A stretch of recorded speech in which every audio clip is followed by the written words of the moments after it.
মিয়ানমারের নাফ নদীর জলসীমা ও স্থলভাগে তুমুল লড়াই চলছে। গোলাগুলি, গোলাবর্ষণের পাশাপাশি হেলিকপ্টার থেকে ছোড়া হচ্ছে গোলা, আর বিকট শব্দে কাঁপছে পুরো শাহপুরীর দ্বীপ। এই মুহূর্তে টেকনাফে আছেন রিপোর্টার সুজাউদ্দিন রুবেল, সরাসরি যাচ্ছি তার কাছে। মিয়ানমারের যে গোলাগুলি, এই গোলাগুলির কারণে গত ৮ দিন ধরে টেকনাফ সেন্ট মার্টিন নৌ রুটে যান চলাচল, যে নৌযান চলাচল সেটি বন্ধ ছিল।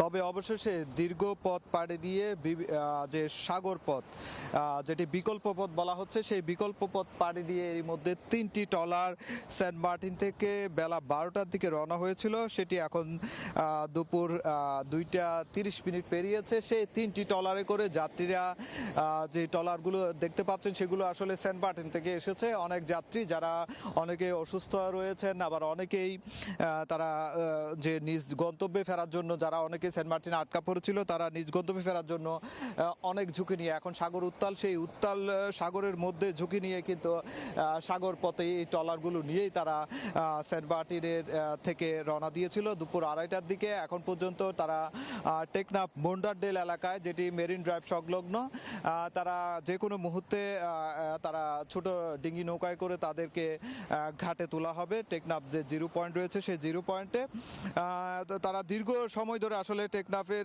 যে মিয়ানমারের নৌপথ যেটি ব্যবহার করত, যেটি নাফ নদীর, সেই নাফ নদীর নাইখং দিয়া পয়েন্টে গেল ৩বার বাংলাদেশে সেন্ট মার্টিন থেকে টেকনাফ আসার চেষ্টা করা হয়েছিল, যেটি নিয়মিত পথ। সেই নাইখং দিয়া পয়েন্টে মিয়ানমার থেকে গুলি ছোড়া হচ্ছিল, সেই গুলির প্রেক্ষিতে কিন্তু তারা আসতে পারছিল না। আজকে গুলির তীব্রতা সেটি বেড়েছে, যেহেতু মিয়ানমারের একটি যুদ্ধজাহাজ এসেছে।